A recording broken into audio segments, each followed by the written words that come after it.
Welcome in to another new podcast from the Association for Materials Protection and Performance. My name is Ben Dubose, and I'm a staff writer with Coatings Pro magazine and with Materials Performance magazine. Today, in our latest AMP podcast, we're chatting with Leslie Martinez, manager of conferences at AMP. We just wrapped up the Corrosion 2021 virtual show, and now that COVID restrictions are starting to be eased in a lot of places, we should have a fairly busy few months ahead as it pertains to events in the corrosion and protective coatings industry. Leslie, welcome back to the podcast. How are you? I'm doing great. Thanks, Ben, for having me today.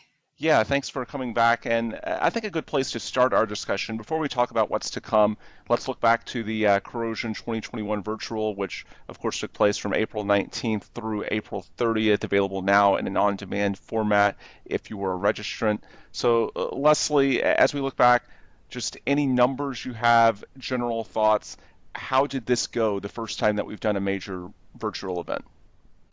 I thought the event did really well. It was 2 weeks of content, where we had over 500 speakers, over 3,000 attendees. And, during those 2 weeks, like 9,000 connections were made, whether that was attendee to attendee or attendee to exhibitor.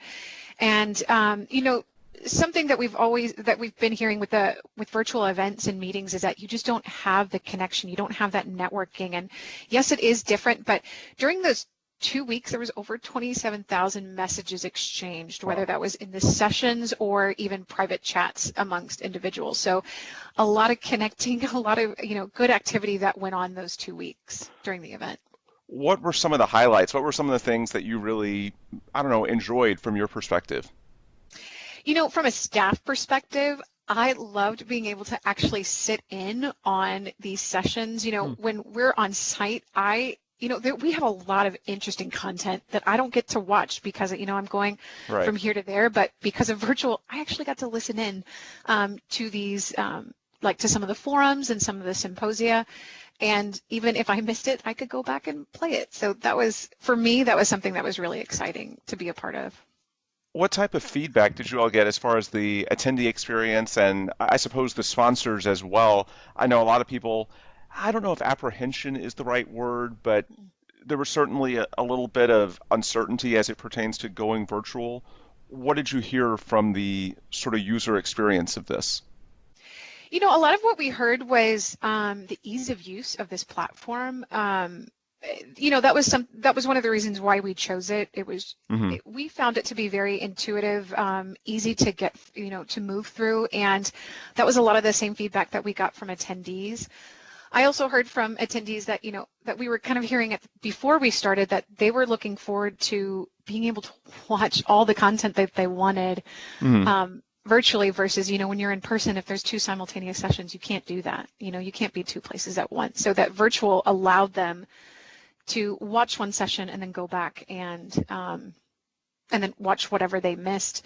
And two, it's again like what I talked about, just the connections. Still, people still reached out to their colleagues that they would see, or the peers that they would see at the in-person event. They were able to find them and have conversations, schedule video chats during the event.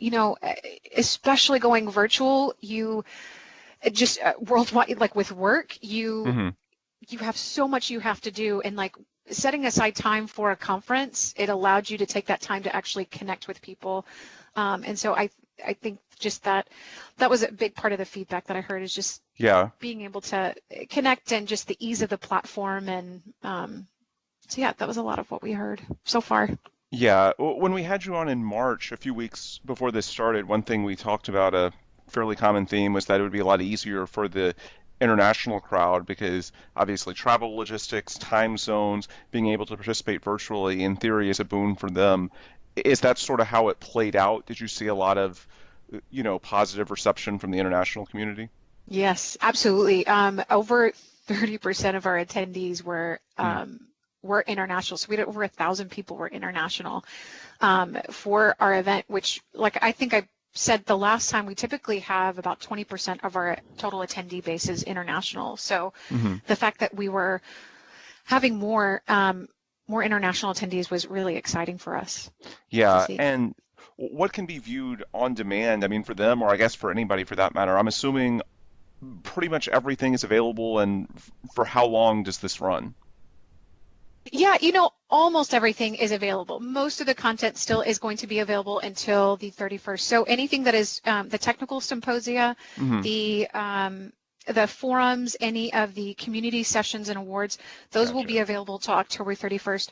The research sessions, so the research in progress and the RTS sessions, those unfortunately are not available until October 31st, but everything else is still available now to Hmm. watch until that point. And just from a technology perspective, I'm assuming everything went as sort of planned. I mean, you touched on this earlier with regards to uh, the user experience, but I'm assuming the technology held up. You doing this for the first time, basically, did everything that you wanted it to do with these. Yes, it did. I mean, we had some technical glitches here and there, but they were sorted out pretty quickly. And in instances where we had to pivot, we were able to do it. We had hired a great production company that really helped us um, pull that off and mitigate some of those issues that had come up or, could have potentially come up. So that really helped us a lot. Hmm. And overall, I had a very positive experience from the logistical aspect of it, from behind the scenes. Hmm. As you know, with anything, a lot of stuff can go wrong, but I Right. feel like it went off very well, and there was minimal issues that we had seen during the week. And at least from my standpoint, when there were, technology issues within a live session, the attendees were really great about it. They just said, oh, okay, it looks like they're having some issues. And they stayed. We didn't see a lot of Mm. people drop off from any of those sessions that had issues. They hung around until it was resolved, and they continued with that session. So that was exciting for me to see, Yeah, to not, definitely. to not have people like drop off and just forget about it completely. So Sure. Any words of advice that you might have for either, someone that's planning this type of event, or I suppose someone attending it for the first time as well? Was there anything about this that, I don't know, surprised you, caught you off guard, that you learned from it? Just sort of, if you could explain any words of advice that you might have to either a planner or an attendee that's going through this virtual process for the first time. sure. I would say to a planner, stick to your deadlines. For virtual, there is a lot that goes on kind of behind the scenes in making sure that all the information is uploaded correctly, is promoted correctly, just out there in the universe. And Hmm. so sticking to your deadlines is very, very key.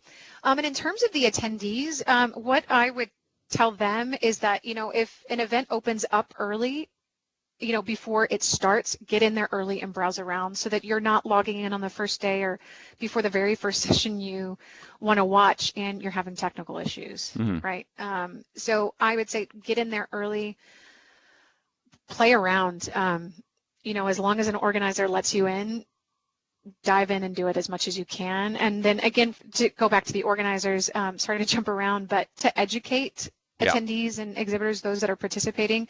I realize there's a lot of email fatigue and everyone is very Sure. busy, but to educate on how the platform works and what is expected of them, whether it's speakers or exhibitors or even attendees, educating the attendees on how they can take part in the event.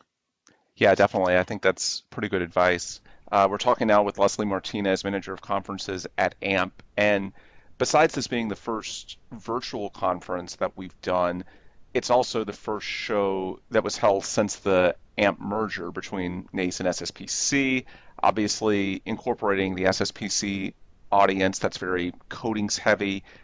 I know this was still NACE Corrosion. We'll talk in a little bit about the AMP Conference and Expo, which is in March 2022, which is the first one truly as AMP. But at the same time, this was the first big event held since the merger. So besides going virtual, another thing was sort of trying to be mindful of the different audience. And I'm curious from your perspective, what the integration was like, because obviously we want to be sensitive, not that we weren't already, but to the desires of people in the coatings industry, some of our contractors. I know we had some events like the Protective Coatings Workshop to, in particular, reach out to that crowd, and I'm sure throughout 2021, when we're planning events, we're going to be taking their interest into consideration. But just talk, if you could, from your perspective about trying to make sure that this event tied in not just with our traditional audience at NACE, but also with our new audience from the merger with SSPC.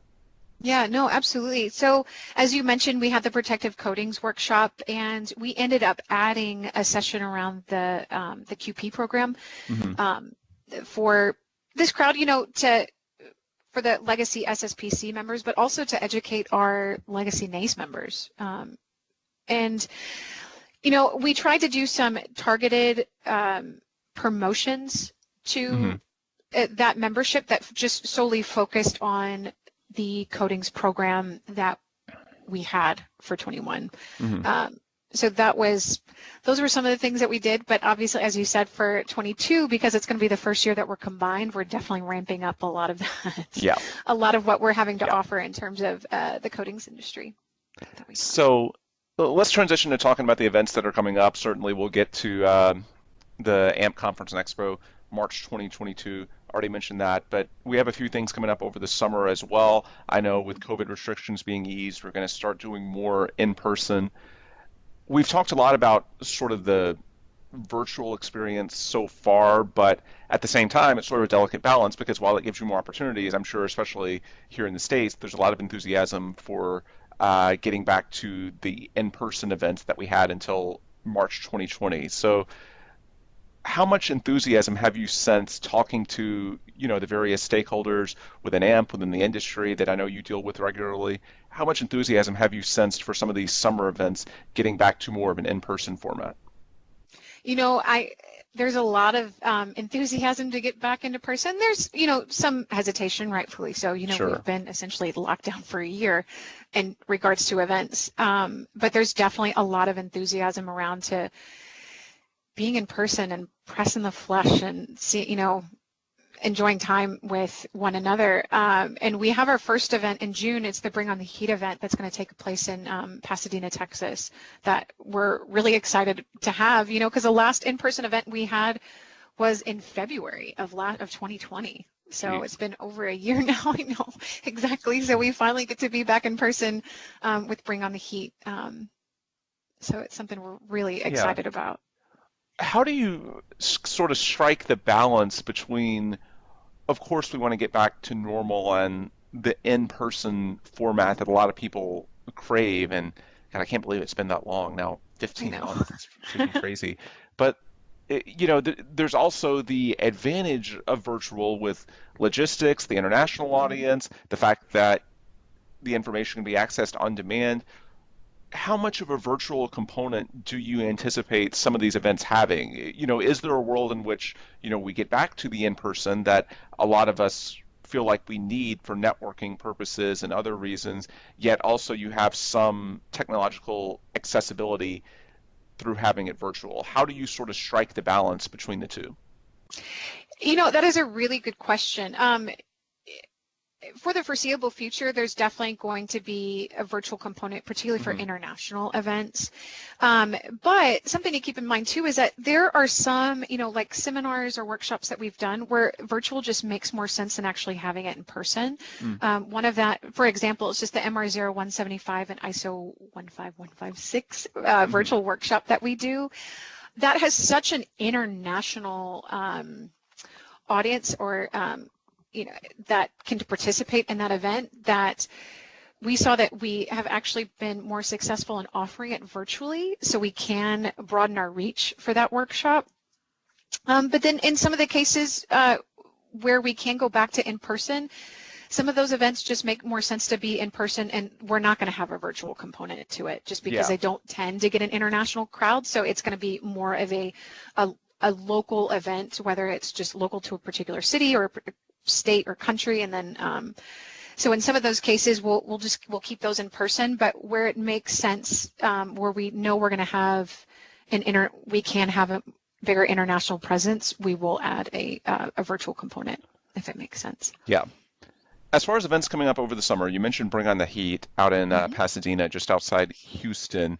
There's a few others. I'm looking on the events calendar. Certainly the area conferences, MPI Commercial Coatings Summit. what are generally, I suppose, number one, the highlights of the events? And you already discussed this, but what's the criteria you look at when you're determining sort of what's virtual, what's in person, what's a hybrid? How do you all look at these events and determine, what fits where? And I'm sure some of this, by the way, is subject to, change. You're obviously monitoring conditions, all that sort of stuff. But when you're looking at these events, what is it that tells you guys, okay, this makes sense for virtual and this makes sense for an in-person? Sure. Some of it is going to have to do with the restrictions Hmm. for the city that is hosting the event. Just like for example, like with Bring on the Heat and with the Central Area Conference, both of those where those events are located, we don't have the same type of restrictions that we had in the last year. Hmm. So they are open capacity. We are able to host a conference without having to limit our attendee base. The Yeah, MPI Summit right now is in Washington, D.C. We are limited to the number of people that we can have in person. We'll be gotcha. honest, we are hoping those restrictions are lifted. Sure. But we are offering that a hybrid component to that event because of those restrictions. We've had people express that they want to be in person, but then we also have people express that they want to participate in this. It's an inaugural event, but they can only do it virtually. So we're offering it hybrid for that one. Yeah, So again, like I said, it's just based on the city and state wherever the event is located. yeah. And then CTW, Corrosion Technology Week, which is in October. I assume that is scheduled for an in-person since that's Houston this year, right?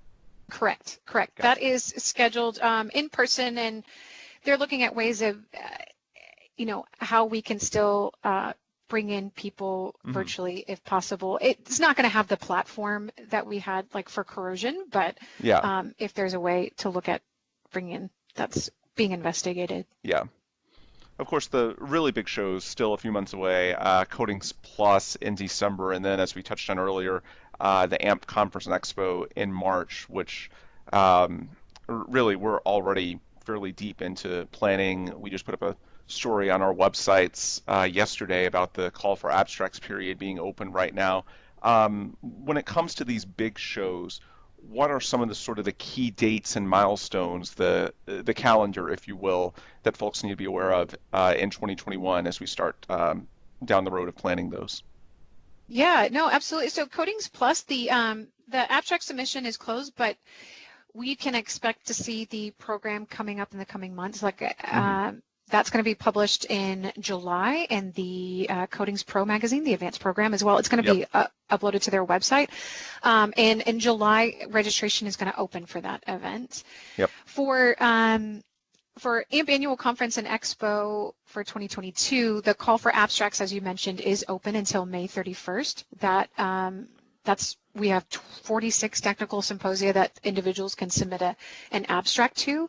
For anybody that's interested in any of our research sessions or even the student Hmm. poster session, that will open up later this fall. Those call for abstracts, Yeah.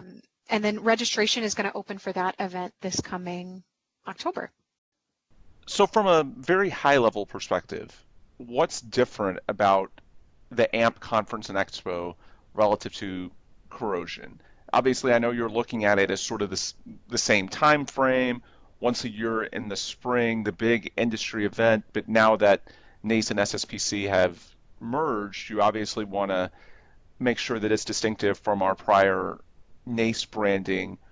What is that process like as far as determining how you're trying to market and brand this event as, I don't know, somewhat different than Corrosion so that you can show that we're, representing not just the NACE crowd, but the SSPC as well? Talk, if you could, about just the sort of the overall branding and marketing of the AMP Conference and Expo and what's different about that relative to the Corrosion that everyone is used to.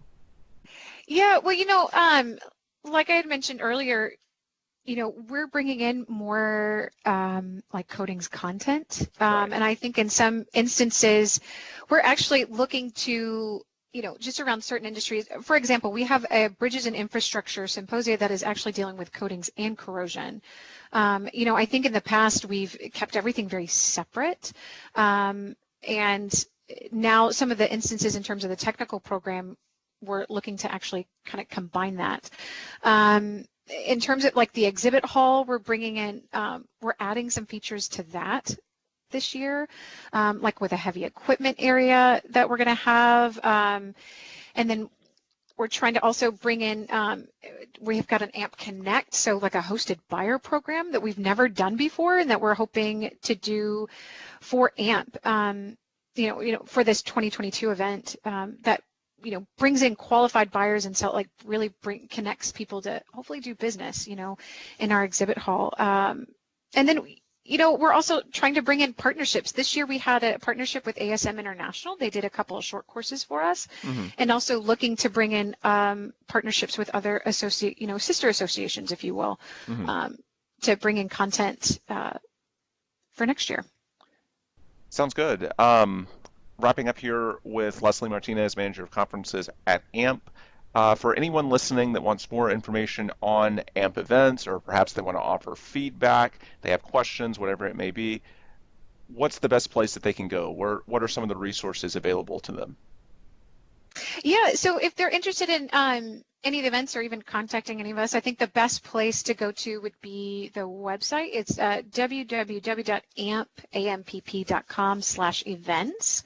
Any of the conferences staff that is the main contact for those events are listed on those pages, so you can find that full list on that amp.com/events URL link. Yeah. And so that would be the best place that I could suggest to go. Yeah, amp.org, not .com, right?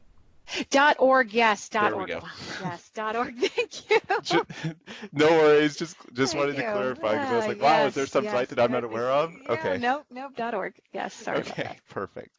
All right, folks. Well, that's where we will leave things today. If you want more information, Leslie mentioned the AMP website, ampp.org. You can also, of course, visit coatingspromag.com and materialsperformance.com for all sorts of news and events related to protective coatings, corrosion control, what have you. Also, if you weren't able to see our live awards ceremonies from the Corrosion 2021 virtual show, at least for those of us in pubs, those were among the highlights. The Contractor Awards for CP, the Corrosion Innovation Awards for MP. You can check those out through our websites and social media, and of course, view it on demand through the Corrosion virtual platform as well. With that, we'll sign off. For Leslie Martinez, I'm Ben Dubose. Thanks as always for listening, and please come back soon for another new AMP podcast. Calling all coatings contractors, we have a great resource for you. Coatings Pro magazine provides you with the latest news, trends, and technologies for your coating needs. And the best part, it's completely free to anyone who signs up. Simply visit coatingspromag.com/subscribe. Coatings Pro, know what the pros know.